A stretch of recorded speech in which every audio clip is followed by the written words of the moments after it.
Pamilya Magalona, dismayado sa biglaang pagsisiwalat ni Abigail Ray. Muling nagbigay ng saloobin ang dating publicist ni Francis Magalona hinggil sa naging pagsisiwalat ni Abigail Ray tungkol sa umano'y relasyon niya sa master rapper.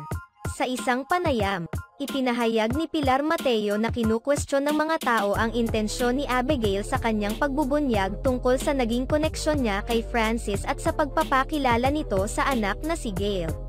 Francesca, iminungkahi din ni Pilar na dapat ding protektahan si Francesca kung siya ay totoong miyembro ng pamilya Magalona. Pinayuhan pa niya si Abigail na dapat nitong iwasan ang pagtatangkang magkaroon ng hidwaan sa orihinal na pamilya ni Francis.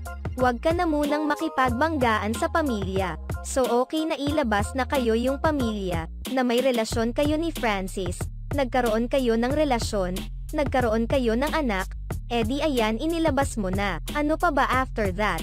Ano bang gusto mong mangyari? Kasi maapektuhan rin yung anak mo.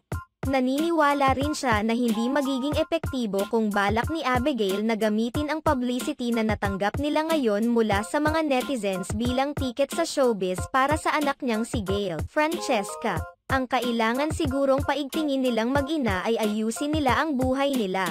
Huwag niyong banggain ang pamilya Magalona, pahayag ni Pilar.